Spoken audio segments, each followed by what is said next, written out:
Good afternoon. It is 2:30, and in keeping there with the tradition of what we started yesterday and this morning, we are still doing our week of learning where we're going behind the scenes with our nonprofits that we fund, um, and kind of seeing what they do on a day-to-day basis. So today we have seen the YMCA, and we have heard a little bit from CASA or Never Lost, and now we are going live with American Red Cross, the South Georgia chapter.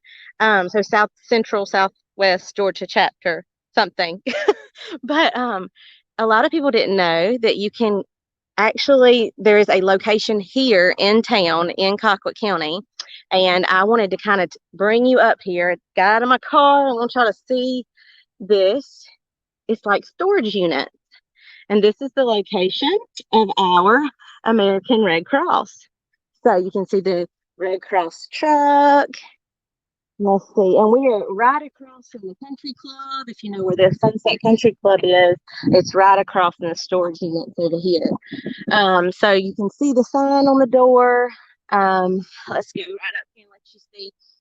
And you can see how many counties that the South Georgia chapter serves, but it's actually a lot more than this now. And this is going to be upgraded. But let's go in and get a sneak peek. Hi, how are y'all? See who's here. Hi. Hey. All right. So we have Mark and Connie Fleetwood here.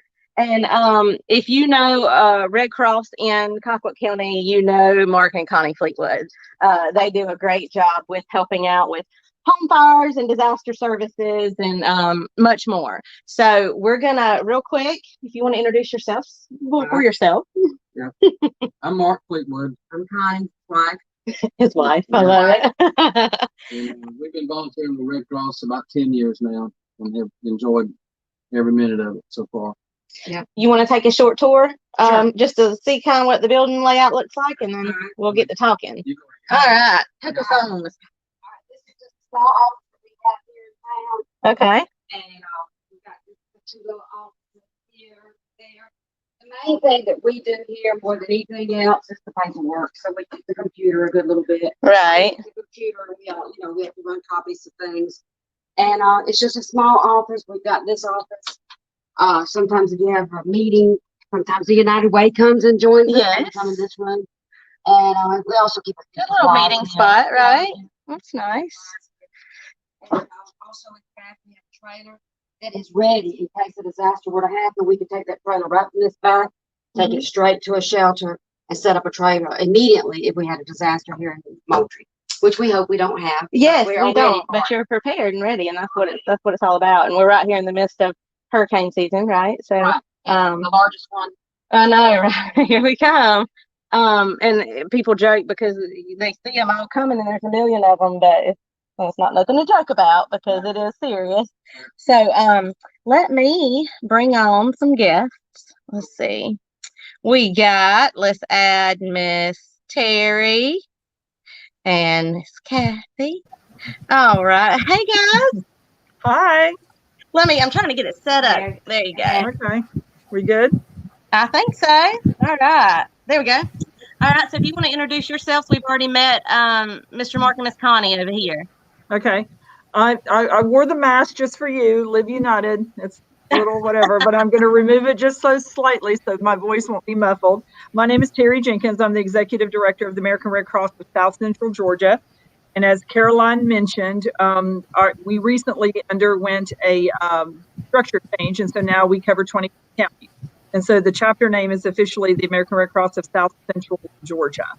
And I'm excited to be back in Colquitt County. I can't tell you how excited I am to have Colquitt County back. So I'm going to let Kathy introduce herself, and we'll go from there. Hi, everyone. I'm Kathy Shimwell. I am the Disaster Program Specialist for the South Georgia region. And I am here to support our volunteers in serving our clients. So we'll get kind of started on some questions just to kind of get a a sense of what goes on here and what you guys do. So if somebody, I don't know, I know that we're going to all kind of tag this together, and people work, you always have, like they say, you have arms, but you have many fingers on your hands. So many people do many things. So if you could, or somebody could tell us a little bit about the organization, the different areas that you guys have going on, and who helps do what. Okay, I'm going to start that off. So the American Red Cross, this chapter specifically, is 103 years old. A lot of people may not realize that, but the chapter was chartered in 1917. And so, again, we have different lines of service. We have disaster relief, blood services, with our military or service armed forces and international services, and then our training services, which include CPR training, life saving classes, aquatics, babysitting, you name it, we'll train you, and to make sure that you are prepared for disasters that come our way. And so with the different lines of service, we are looking, we have volunteers, community partners, and donors at United Way. I'm grateful to be United Way agency that help us deliver the mission every day. This past year has been a very crazy year. Who can raise their hand and say yes? Due to COVID. And so, as you can see, I'm in Valdosta. I'm at the operations office, which is located in Valdosta near downtown. And so I'm in our operations office right now. And so, again, from this office, the team members and the volunteer leadership strategically plan. We have conversations virtual to see how we can best take care of the community that we are privileged to serve.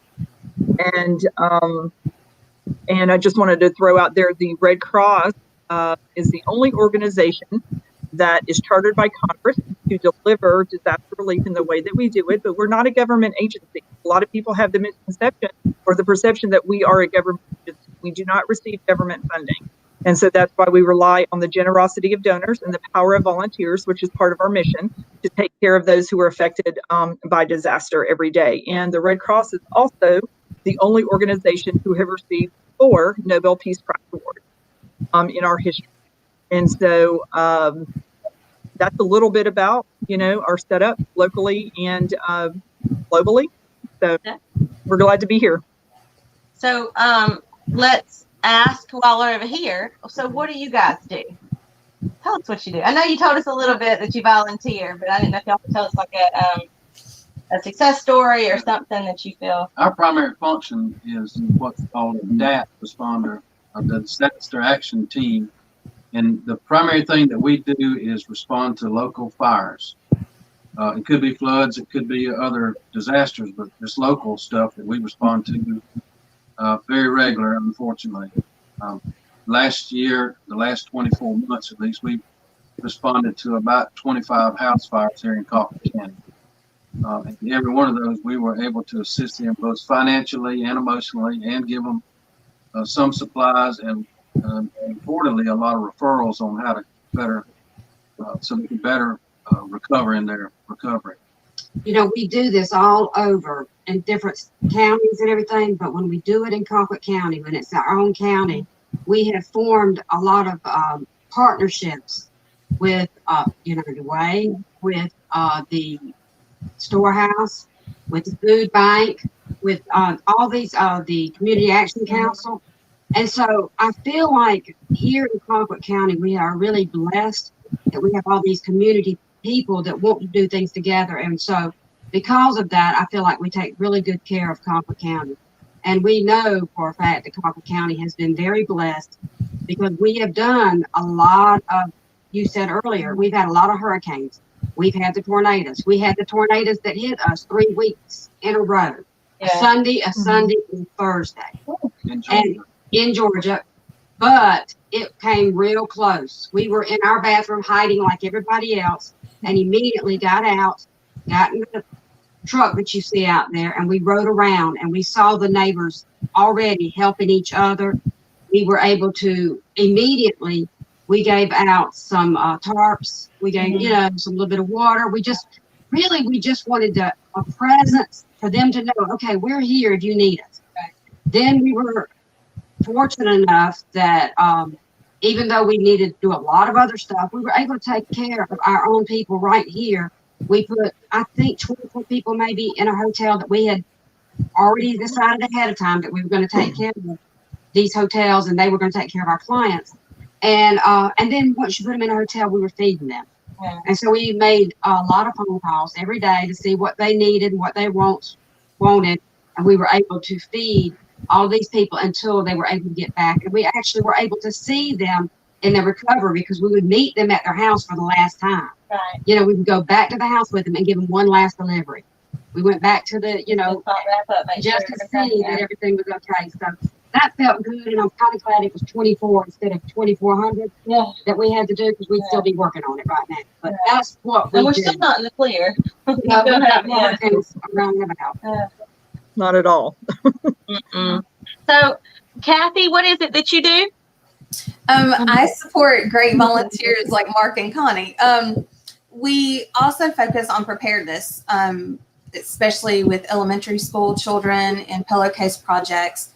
And then Homes Made Safer, we use that to put in smoke alarms so people can leave their house in a timely manner to get out and save lives. So that's where we use donor dollars to buy those smoke alarms so we can support our local fire departments in that preparedness action. The United Way was very helpful in that last year for us because they gave us the day of action that we were able to go to 4, I think, elementary schools, a prime time, and walked around in the That's right. hot day. Mark and his group was running around putting out the fire smoke alarms in all the houses in the neighborhoods. Right. And me and Sharon, our group was inside teaching the pillowcase. So it was a, And I didn't get to see yours, but I got to see yours. And I really like, the kids love that. the kids love the pillowcase. I mean, they get their own pillowcase, they get the collar on it, they get to talk, which kids, you know, raising their hands, they're pretty active and everything.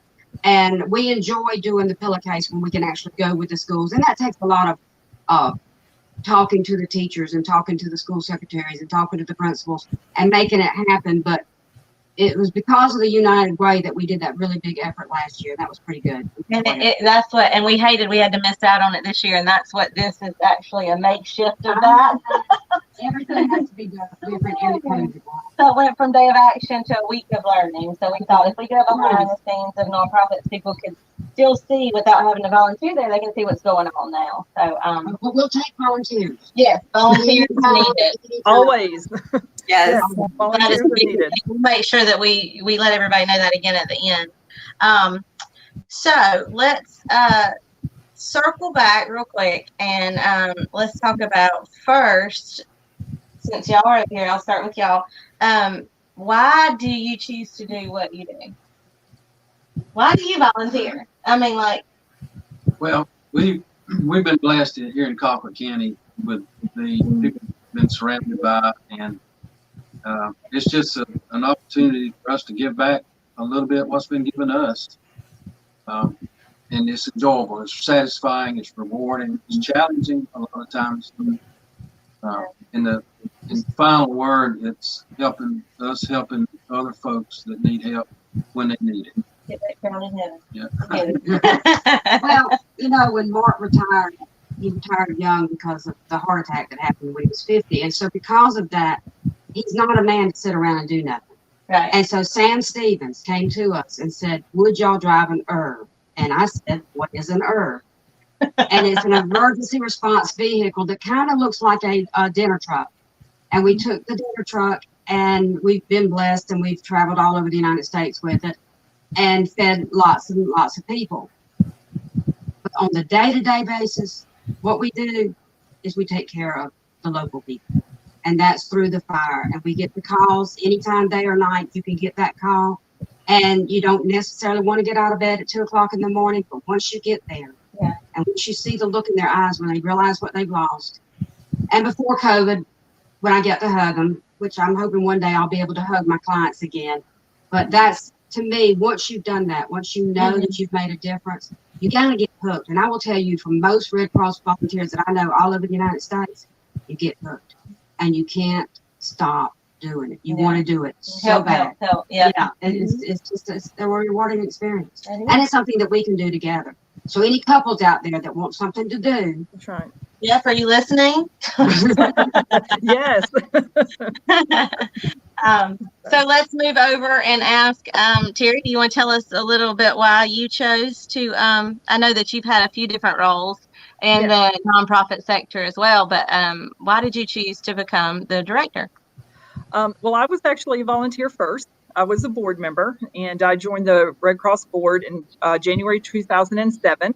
And I was the philanthropy committee chair. And for a while, and when the director here announced her retirement, I asked the board chair, I said, hey, I told him I might be interested in that position. So in April 2009, I had to resign off the board, apply for the job. And in the middle of the South Georgia floods of 2009, I stepped from a volunteer status into a disaster operations on a level 2, which is, you may not, everybody doesn't really understand what that means, but it's significant, a level 2 disaster operation. And so that was 13 years ago. I was 13 years involved with the Red Cross and 11 as paid staff. I love my job. I love what we do. I love the partners that we have that help us deliver the mission, the teamwork.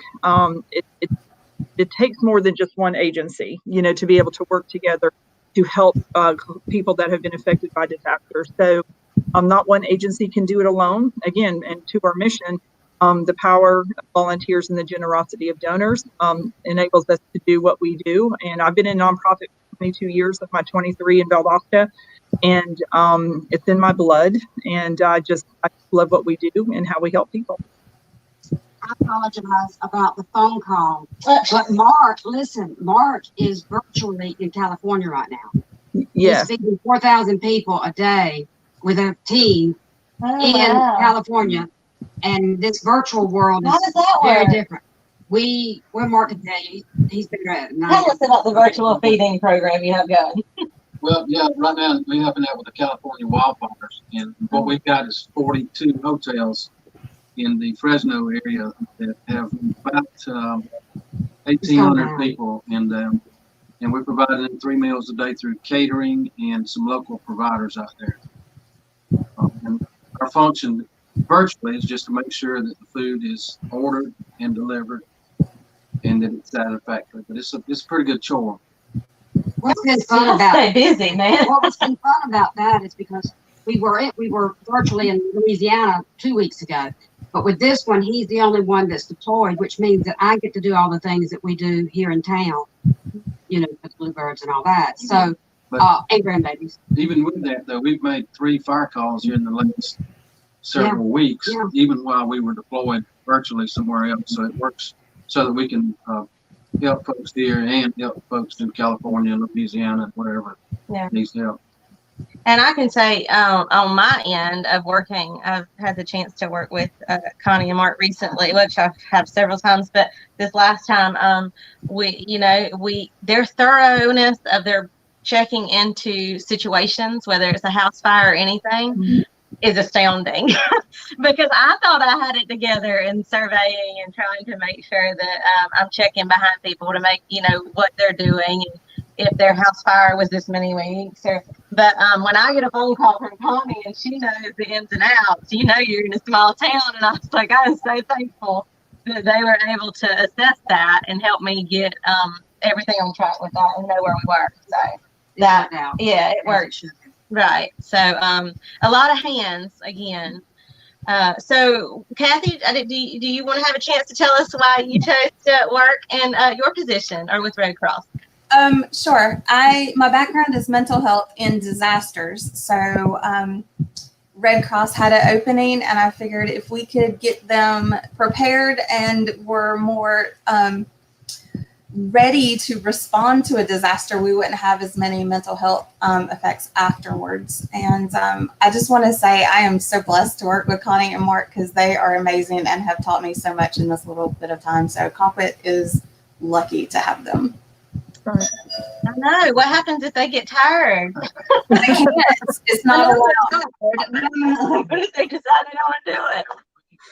Well, it's not allowed.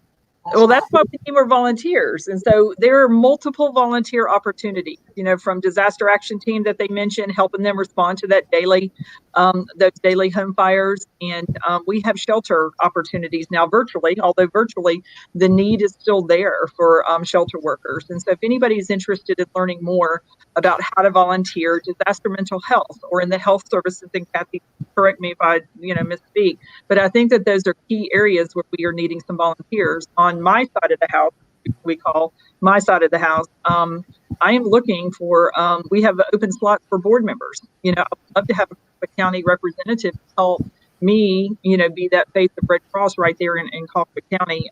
We also have a community volunteer leader position that is slightly different than a board member role. And but again, to have somebody representing Moultrie and helping me when I'm not available would be very cool to have on board. Well, great. And I'm sorry if we took up a lot of your time. We just wanted to stop in and say hey and let our community know what y'all have going on. I know what y'all do is a huge service, and a lot of it goes unnoticed because if you're not in the midst of the fire, I guess you could say, or you're not in the middle of it, you don't really know that it's actually being assessed and who actually has hands and boots on the ground. So, is anybody else has anything else they want to say? I think that the only thing I wanted to say, what you just said is, sorry, that distracted me completely. Always on the job. It is coming back just a second. I did interrupt them in their day-to-day job in their defense. Also, just appreciate, I'd like for everybody to know that we're here. Because the one thing I found, when we go to a fire, they will say, I had no idea that Red Cross did this. I didn't call, my neighbor called, or somebody else told me to call. So if you don't get anything else, we need volunteers, and you need to know that we're here. And if something happens, if you have a disaster, please let us know. If your neighbor has a disaster, please, call the Red Cross. And we, most of the time, will be able to do, if we can't give whatever, we can give resources. We can do referrals. When COVID's over, I'll give you a hug. You can get a hug for free. Virtual hug. Yeah, virtual hug. After COVID. Before you better be family because it's 6 feet apart. I have one thing left to say too. Colquitt County has been very supportive of blood services for many, many years. In the fact that there are many sponsors there in Moultrie that sponsor blood drives for us on a regular basis. So from my heart to yours, thank you for that support with the blood service component. We're always looking for new sponsors, and part of, and I think I told Caroline this when we did the kickoff event. I am a recipient of a blood transfusion that saved my life 38 years ago. So I can attest to the fact that it's critical. And we are in a critical need right now for plasma from former COVID, healthy recovered COVID patients, platelets, and then whole blood products. So we still have a critical need for blood. And then we have our Service to Armed Forces program as well, that all donor dollars, fund as well. So military, active duty, veterans. So there are numerous programs and services we have, just like Connie said, that most people don't realize. And so if you're interested in learning more, give us a call and email me, call me, and I'll be glad to set up a virtual meeting with you. And anybody listening, if you have supported the Red Cross on a financial level, thank you again for supporting the mission. And we get donations that come to the office. Thank you letters are written out. Sometimes phone calls are made also, but just, from this team to the Colquitt County community, we thank you for helping us deliver our mission, and we're privileged to serve you. Well, thank y'all. And thank y'all for joining in with us and for everything y'all do. We'll see you next time. Kathy, Mark, and Connie. Thanks. Bye-bye. See y'all. Bye, y'all. Bye.